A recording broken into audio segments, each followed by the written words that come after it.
Sejam todos bem-vindos a mais uma reunião virtual do Lar de Teresa. É com muita alegria que recebemos vocês aqui. E no dia de hoje, nós temos a nossa Sônia Maria Braga, que é educadora, conferencista espírita, tem vínculos fraternais com a nossa casa, o Lar de Teresa, e vai nos trazer o estudo do Livro dos Espíritos. O tema são os animais e o homem, a metempsicose. Sônia, as suas saudações iniciais aos nossos internautas. É um prazer estar aqui. Desejo que tenhamos assim momentos bastante agradáveis de reflexão sobre tema tão interessante, né? E a vocês, trabalhadores diretos da mídia, muito obrigado pelo suporte. Certamente nós teremos uma boa reunião. Então, agora passemos à nossa página inicial. Homens racionais. O apóstolo russo, de saudosa memória, Leão Tolstói, proferiu esta frase lapidar: o homem racional não pode viver sem religião. O espírito dessas palavras diz tudo. Vale por um programa completo na vida humana. De fato, em que será que o homem se distingue dos animais? Pela inteligência? Não, porque os animais possuem essa faculdade de modo positivo, insofismável, embora relativo. Pelo pensamento? Não, porque pensar não é privilégio do homem. Experiências rigorosas demonstraram cabalmente que os animais pensam. Será pelo raciocínio ou pela memória? Também não. Visto, como em nossos irmãos inferiores, na expressão amorável e sábia de Francisco de Assis, já vislumbra o Delbar da razão.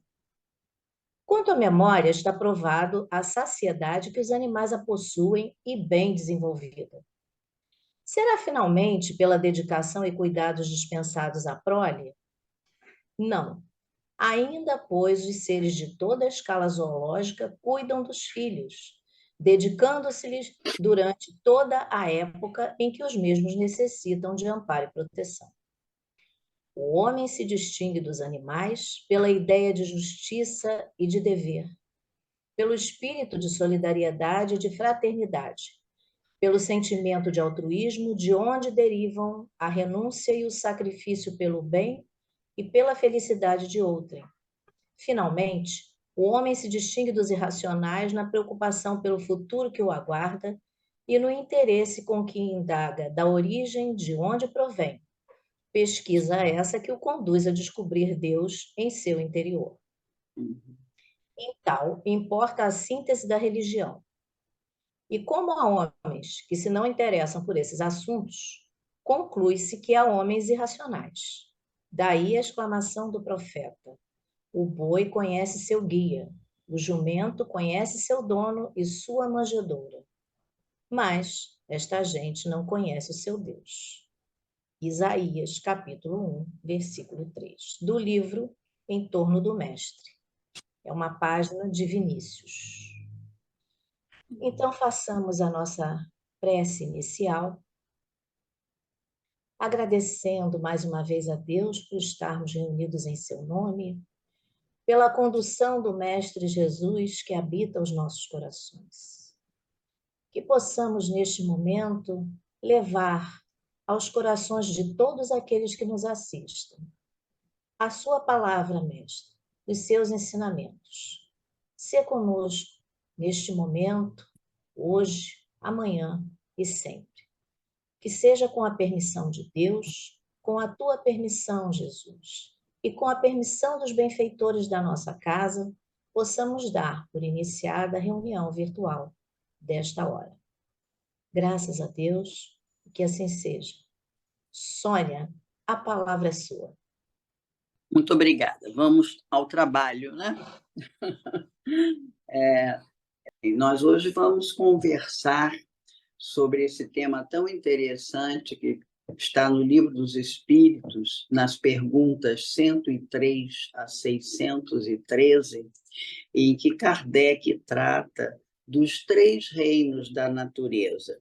E aí, pelas imagens, nós vemos o reino mineral, né, com a sua beleza, e que nós percebemos já um princípio inteligente ali, nos dando essas formas maravilhosas, o reino vegetal e o reino animal. Evidentemente que hoje, pela ciência, já se fala também do reino hominal, estabelecendo uma diferença em função do processo evolutivo do homem, né?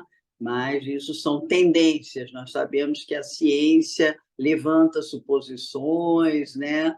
E estão sempre buscando novas informações.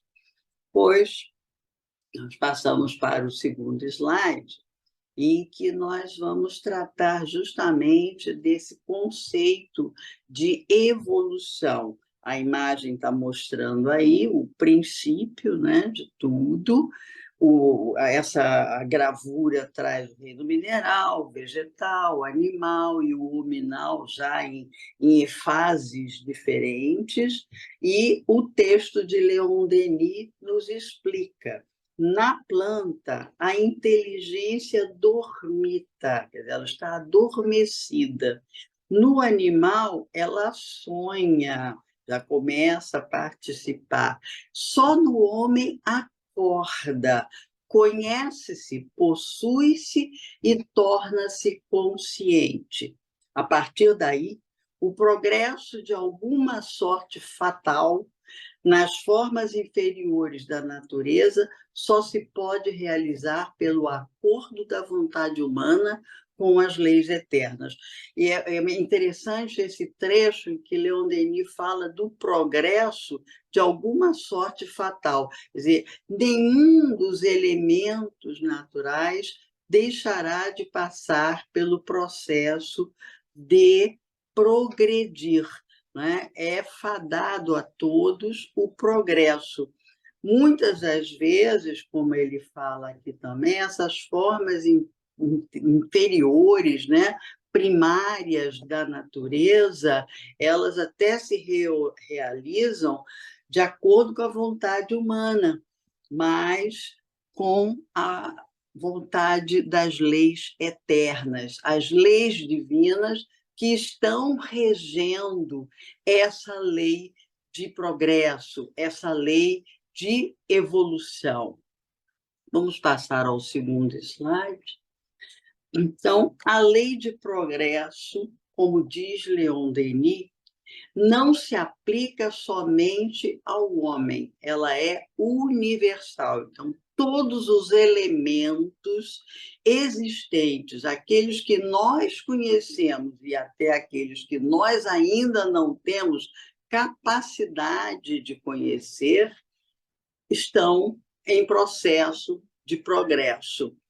Há em todos os reinos da natureza uma evolução que foi reconhecida pelos pensadores de todos os tempos, desde a célula verde, desde o embrião errante, boiando à flor das águas, a cadeia das espécies tem se desenrolado através de séries variadas até nós. Então, nesta frase de Leon Denis, ele já expõe o processo evolutivo desde as espécies mais simples, mais primárias, para até chegar ao ser humano, né, que se considera evoluído, mas que ainda estamos em processo de evolução.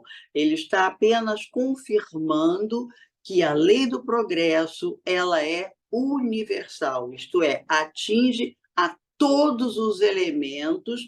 Vamos tratar do planeta Terra, que é aquele que está mais próximo de nós, porque sabemos que há diferentes mundos no universo e que têm condições de vida diferenciadas. Mas é isso que Leon Denis está dizendo, o progresso está presente no universo.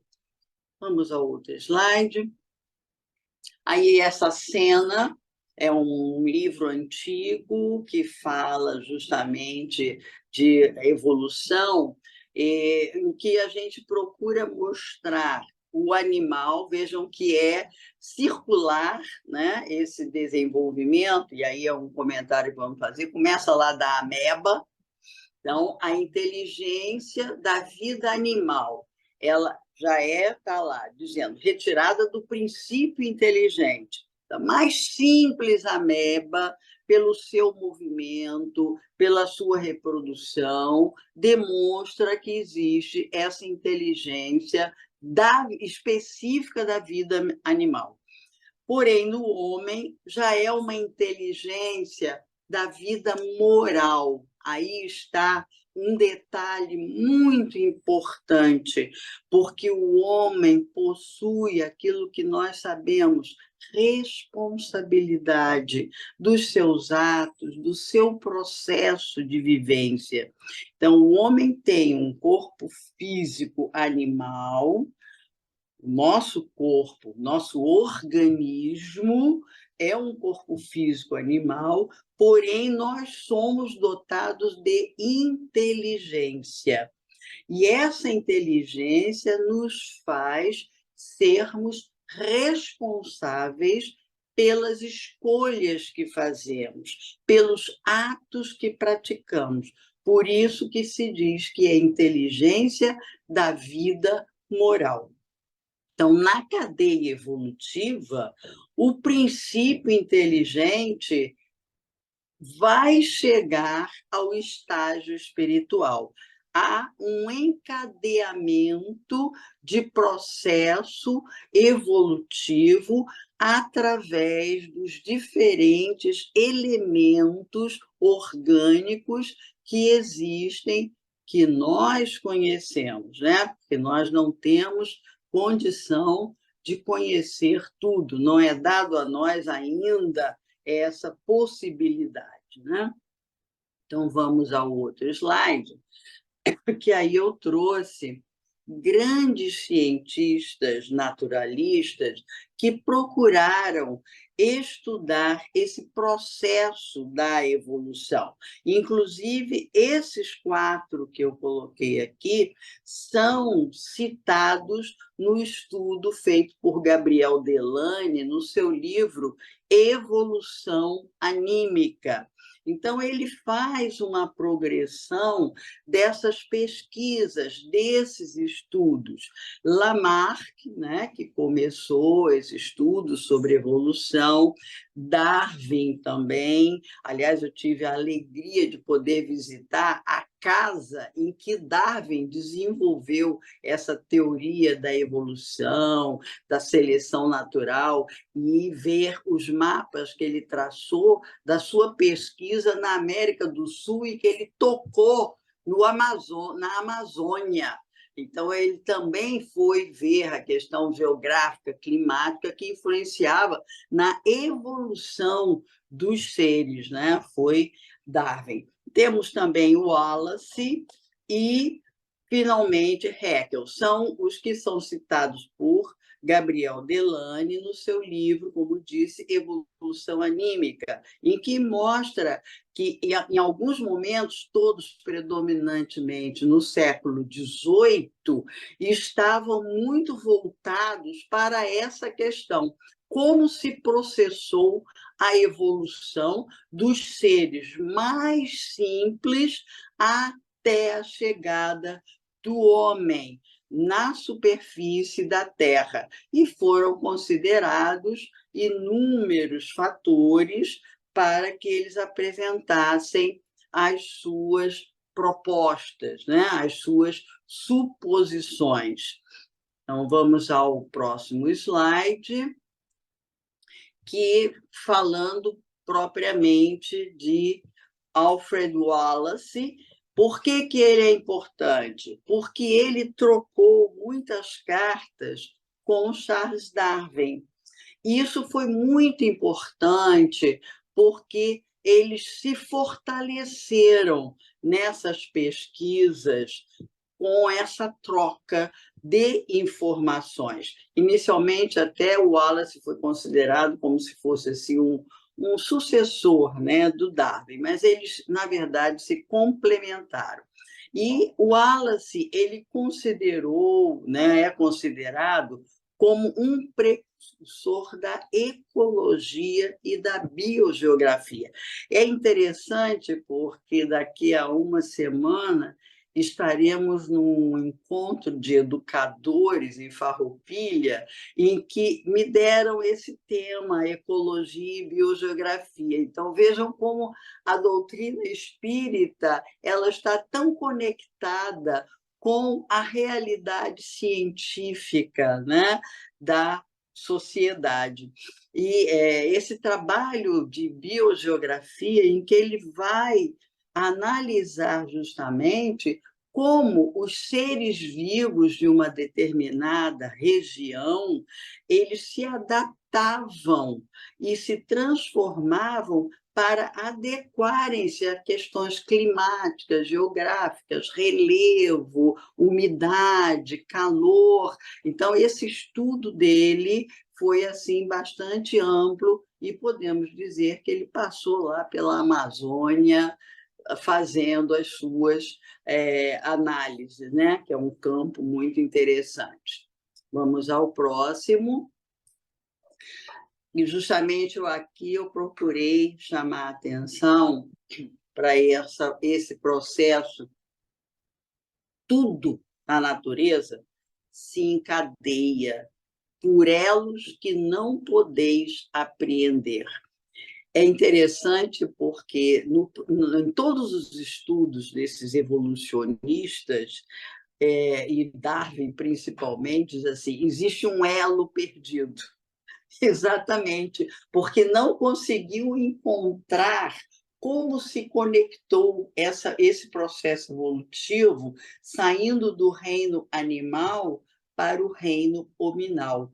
Mas aí nós sabemos que nós é que não temos ainda a capacidade de perceber como esse processo aconteceu e acontece, porque nós temos uma visão muito limitada ainda nessa vida material. Nós somos ainda espíritos aprendizes, né? Porém, o que é mais importante é essa harmonia existente na natureza que está conectada com as leis gerais, que são as leis divinas, que ali está a sabedoria. Nada acontece sem que tenha uma razão de ser, sem que tenha uma sequência lógica estabelecida. E trouxe também essa frase, né? Tudo se ensaia e desabrocha na infância do espírito. Veja só, nós hoje nos achamos, né, seres humanos com tanto recurso tecnológico, com tanto avanço que facilitam a nossa vida material, às vezes até complicam um pouco, né, como a questão das mídias, mas nós ainda somos infantis espiritualmente. Por isso, nós não conseguimos perceber tudo, ter todas as respostas. É como a criança pequena, né? Que ela começa a adentrar o mundo da linguagem. Primeiro, ela verbaliza com gestos, com pequenos sons, até que ela consegue realmente verbalizar a primeira palavra que é comemorada e começa dali a pouco a poder dialogar. Nós estamos nesse processo. Nós ainda estamos principiando o nosso contato com toda essa grandeza do processo evolutivo. Por isso, estamos nessa infância, né? Ainda desabrochando para o conhecimento. Nós poderemos, como diz aqui, entrever, quer dizer, nós podemos deduzir, tirar alguns conceitos, mas quando essa inteligência estiver no máximo grau de desenvolvimento e liberto dos preconceitos do orgulho e da ignorância. Isso eu achei muito interessante, porque no mundo científico, no mundo das pesquisas, esse orgulho, essa ignorância, orgulho da ignorância, né? Porque não sabemos tudo, e existem aqueles que já chegaram às conclusões finais, que nada mais há a ser concluído, e justamente levados pelo preconceito do orgulho. Não, eu tenho toda a razão. Então, cada cientista que dá um passo, ele vai achar que já descortinou tudo, mas esse processo ainda está a caminho. Por isso, os elos perdidos. Nós não sabemos como se processou essa saída do mundo animal até o reino hominal. É isso que nós queríamos trazer, de acordo com o que a ciência nos explica.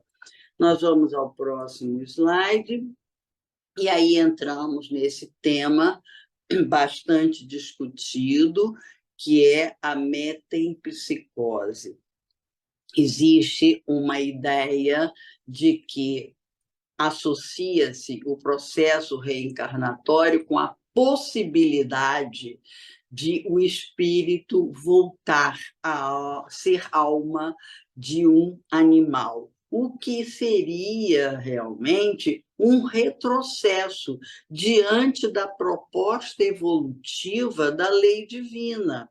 Aquilo que você já experienciou, aquela experiência do reino mineral, já lhe deu condições de adentrar o reino animal. As experiências no reino animal nos dão condições de chegarmos ao reino hominal. Então, esse retrocesso jamais poderia acontecer, porque nós vamos sempre somando experiências e elas não se perdem, elas ficam armazenadas. Toda conquista, ela é acervo nosso. E ao passarmos de uma existência a outra, quando nós vamos para o plano espiritual, nós levamos esse acervo, ele faz parte do nosso espírito.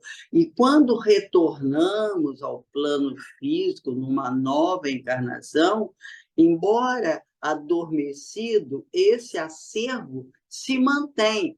Tanto que, quando esse acervo já é bastante, digamos assim, volumoso, né? Nós vemos crianças que começam a falar diferentes idiomas, que trazem informações, são considerados mini-gênios, né? E às vezes a gente fica até preocupada, porque muitas famílias começam a explorar isso na criança. E é muito interessante, isso pode acontecer nos primeiros anos e, de repente, essa memória arrefece.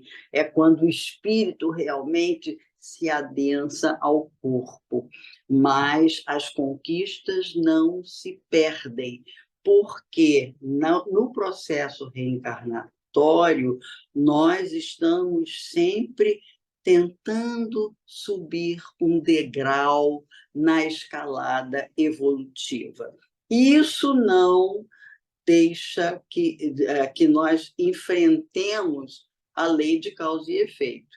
Nós podemos ter um acervo intelectual muito volumoso, mas ainda não temos o acervo moral suficiente e precisamos passar pelas provas, pelas expiações. Aliás, primeiro a gente expia, depois prova, se aprendeu, né? Que nem na escola, que o aluno tem que demonstrar que realmente entendeu o conteúdo, né? E que sabe usá-lo de maneira mais adequada. Então, nós, através do processo de reencarnação, vamos somando experiências sem deixar de vivenciar a lei de causa e efeito. Imaginemos esses pensadores, esses estudiosos, se num determinado momento se desalinharam com a lei divina, eles vão ter que, num momento,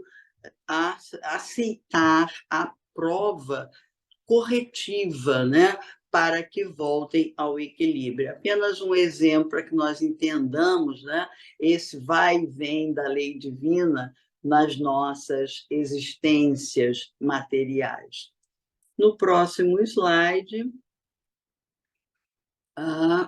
aí no homem, a inteligência é elaboração de múltiplas experiências encarnatórias. Eu já comentei isso, mas nós temos as questões que independem do acervo intelectual, que são as qualidades íntimas, né?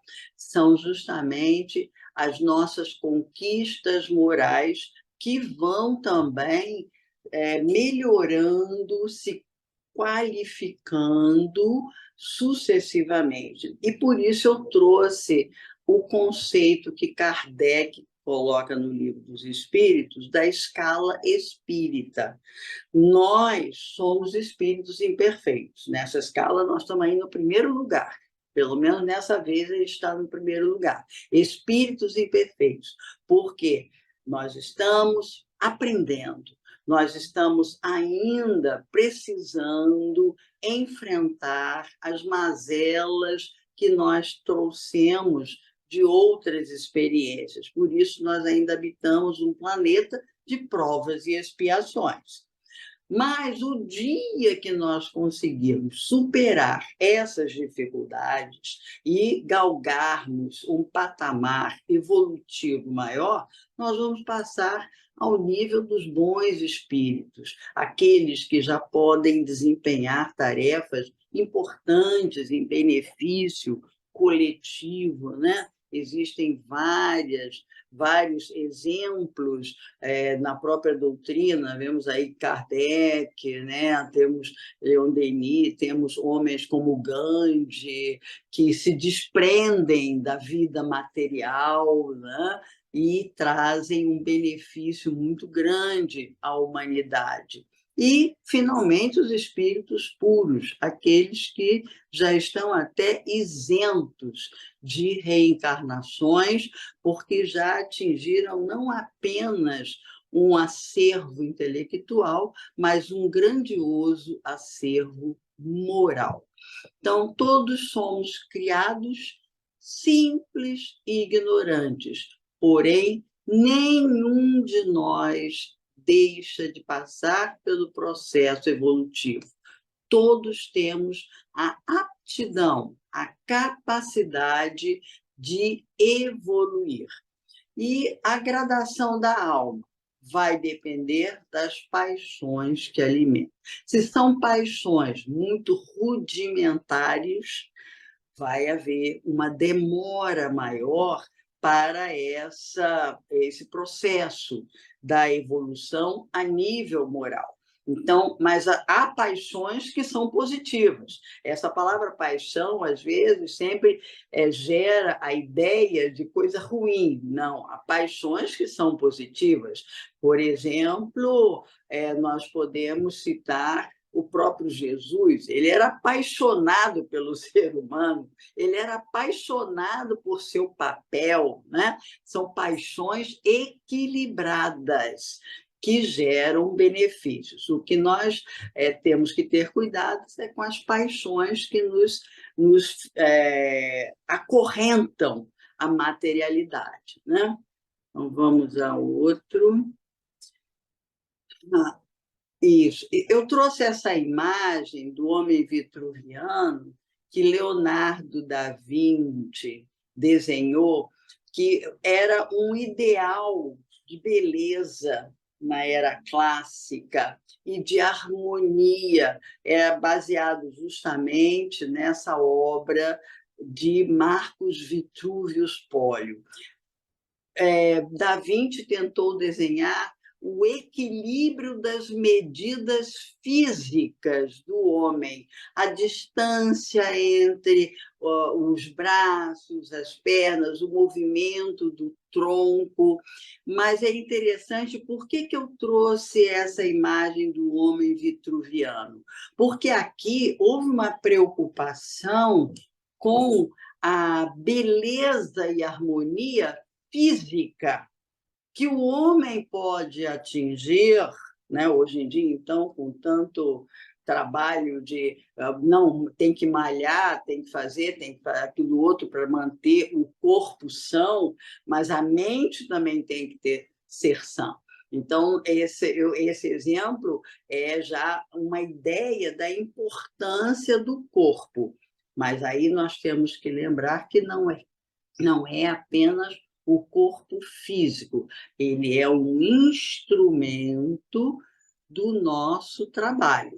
Então, é claro que nós temos que associar a essa harmonia do corpo a harmonia espiritual, que é o agente desse corpo. E aí nós vamos ver no próximo slide, justamente em que eu coloco a beleza espiritual. O homem vitruviano era a beleza física que se pode acessar, mas o homem de bem traz a beleza espiritual. E lá no Evangelho segundo o Espiritismo, no capítulo 17, tem lá o item sede perfeito.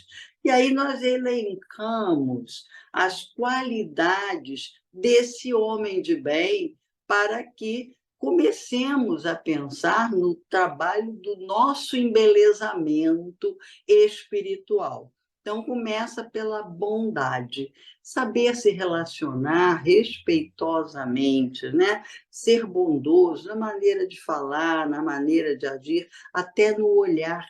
Esta semana, eu estava comentando com uma família que vive uma situação de preconceito, porque tem um filho que tem uma dificuldade intelectual, e ela falando, pois é, na rua, às vezes, olham para o meu filho de uma maneira tão agressiva. Então, é exatamente isso, às vezes o olhar é agressivo. Bondade não é apenas na forma de falar, é na forma de olhar, de entender o outro. Isso é muito importante, porque aí nós vamos entrar na qualidade de humanidade. Humanidade, ser humano com o outro, né? Ser bondoso com o outro, ser compreensivo. Nós vivemos um mundo de diversidades. Nós temos diversidade geográfica, temos diversidades físicas, diversidade intelectual, então nós temos que desenvolver a humanidade, olhar para o outro com um olhar mais tênue, mais carinhoso, entendendo o estágio em que cada um de nós está e nos entendendo também. A justiça, né, muito importante, sermos justos nos nossos julgamentos, nas nossas decisões, a benevolência, quer dizer, a prática do bem, que está ligado à caridade, né? Mas com benevolência, porque muitas das vezes a caridade ostensiva, né? Que as pessoas fazem propaganda, ela não é tão benevolente como deveria ser. A forma de atender a um doente, aí entra até no campo profissional, né? A medicina, a forma com que trata seus pacientes, o educador, como trata seus alunos e as diferenças, um jurista, como ele vai julgar um caso. Então, a benevolência, a justiça, a humanidade precisam estar presentes em todas as áreas, né, da nossa vivência. O perdão das ofensas, que a gente reconhece muitas das vezes, machucam, né, as ofensas que recebemos, mas nós precisamos perdoar, porque é aquela história. A criatura ofendeu porque não sabia o que fazia. Então, ela ainda está num grau de entendimento diferente do nosso, por isso que ela, muitas das vezes, ofende, faz o que não é tão agradável. Então, nós devemos aprender a perdoar. É um exercício do dia a dia. A ausência de ódio e rancor, porque é muito interessante. Eu perdoo, mas não quero você perto de mim.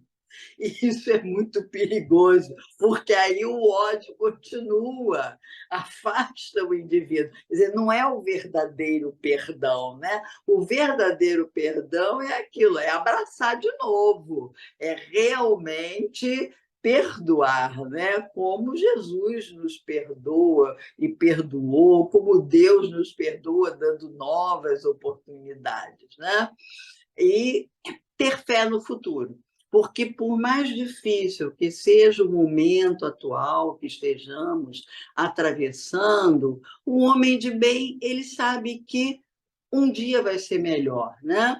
Nós temos figuras tão importantes, né, que sempre confiaram nisso.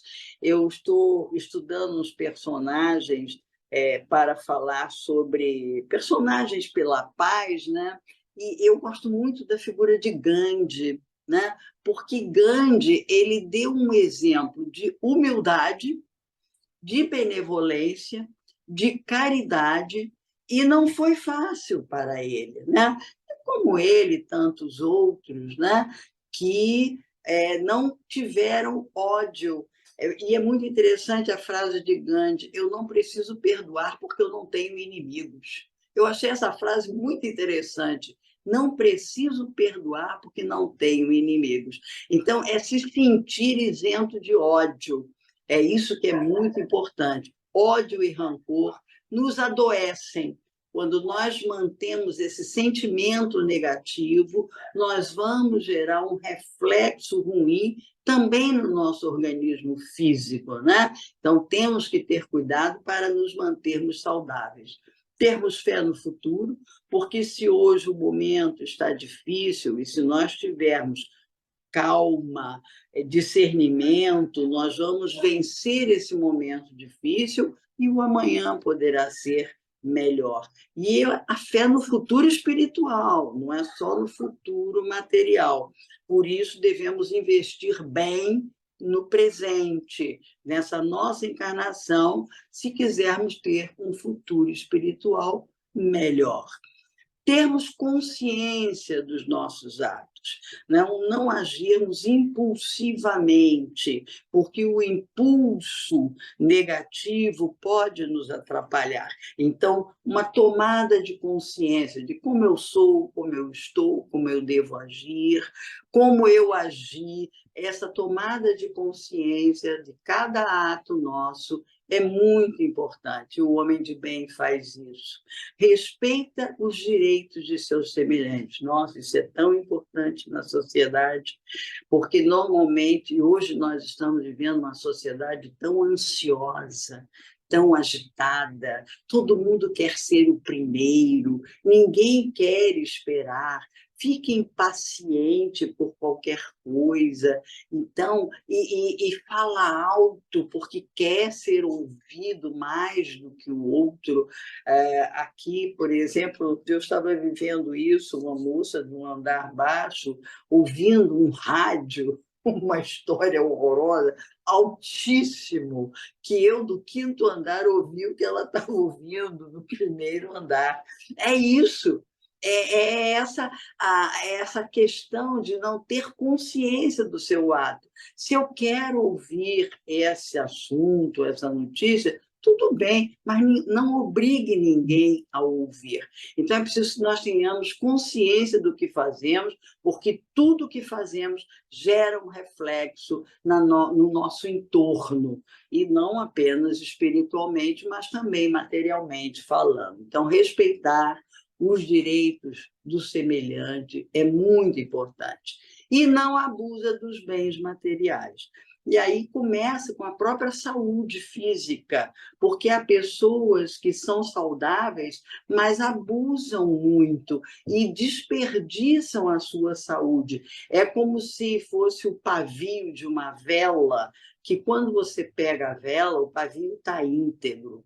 Mas se você mantém ela acesa, esquece essa vela acesa, o que vai acontecer com a vela? O pavio vai se queimando, queimando, até que o momento que ela apaga. A mesma coisa. O primeiro bem material que nós temos é o nosso corpo físico, nosso corpo orgânico. Não devemos abusar dele, devemos usá-lo na medida do equilíbrio. Olha aí a consciência dos nossos atos. À medida do nosso do que nós precisamos fazer realmente, não abusarmos. São as noites perdidas, não que sejam noites de trabalho, se você está executando uma tarefa que a sua profissão necessita, é uma coisa, mas o desgaste nas noites que não trazem um produto positivo, as bebidas, os alimentos também, tudo isso é muito importante para que nós respeitemos esse bem primeiro material que recebemos, que é o nosso corpo físico. E também não precisamos abusar dos bens materiais egoisticamente, usufruindo de benesses materiais e esquecendo aquele que menos tem. Aprender a compartilhar com respeito ao outro. E, finalmente, reconhecer as nossas próprias imperfeições. Na verdade, tudo isso nos leva a termos justamente consciência dos nossos atos. Somos imperfeitos, estamos ainda num processo praticamente inicial evolutivo, mas um dia poderemos concretizar todo esse gabarito para sermos um homem de bem. Por isso, Kardec nos trouxe essa lição, para que a cada dia nos esforcemos para adquirir essa beleza espiritual da qual ele fala. E aí nós vamos a outro slide, que eu trouxe uma prova da bondade de Deus. Deus, nosso Pai tão amado, né? E que devemos respeitar. O homem é, com efeito, um ser à parte, olha só, visto possuir faculdades que o distinguem de todos os outros. Nós vimos isso na escalada evolutiva, né? Somos diferentes, mas olha que beleza, somos um ser à parte, hein? E ter outro destino. Qual é o nosso outro destino? A espécie humana é a que Deus escolheu para a encarnação dos seres que podem conhecê-lo. Olha como é importante essa ideia que nós temos de Deus, justamente é inerente a sermos esse ser diferenciado, que nós conseguimos perceber Deus. Como que nós percebemos Deus? Olhando para a natureza, para a beleza da natureza. Quem não se emociona ao ver um lindo amanhecer? Quem não se emociona ao ver um canto de pássaro? Eu, na minha sala de trabalho, na escola, eu tenho um mini jardim. No outro dia, uma rolinha fez o seu ninho lá. E que coisa linda ouvir o piar dos passarinhos que nasceram. Que coisa linda vê-la ensinando, naquele pequeno espaço, os seus filhotes a voarem. São belezas tão simples, mas que nos tocam, que nos trazem justamente o poder de entender Deus nessas pequeninas coisas. Então, quando olharmos para o céu, para o firmamento e virmos um céu estrelado, agradeçamos a Deus. Quando olharmos para um pôr de sol, seu reflexo dourado sobre a natureza, agradeçamos a Deus. É exatamente essa capacidade que Deus nos deu de podermos percebê-lo. E isso é que é o mais importante, que ao percebê-lo, nós entendemos o que passamos, entendemos a sua lei. Para o outro slide, é a bibliografia em que eu me baseei para esse estudo. E espero ter contribuído para esse tema tão importante do homem e do animal. Muito obrigada a todos. Obrigada a você, Sônia, que nos trouxe um estudo tão rico, tão educativo e tão esclarecedor. Queremos agradecer também a vocês, nossos seguidores, que estão sempre conosco, fiéis. Queremos também convidá-los para a próxima segunda às 19 horas, com um tema do Evangelho segundo o Espiritismo. É o capítulo 28, Prece pelos doentes e os obsidiados. Então, convido a todos para fazermos a nossa prece de encerramento. Senhor, nós te agradecemos por estes momentos tão ricos, tão primorosos, que nos trazem tantas informações importantes para a nossa vida, para a nossa encarnação. Queremos agradecer ao nosso Mestre, que nos envolve na sua luz, na sua paz e no seu amor. Que nós possamos, juntos, estarmos na próxima reunião, envolvidos por estas vibrações tão maravilhosas. Que seja em teu nome, Senhor, em nome do nosso Mestre Jesus e dos benfeitores da nossa casa, Teresa, Antônio de Aquino e tantos outros que trabalham conosco no Lar de Teresa, possamos dar por encerrada a reunião virtual. Graças a Deus e que assim seja.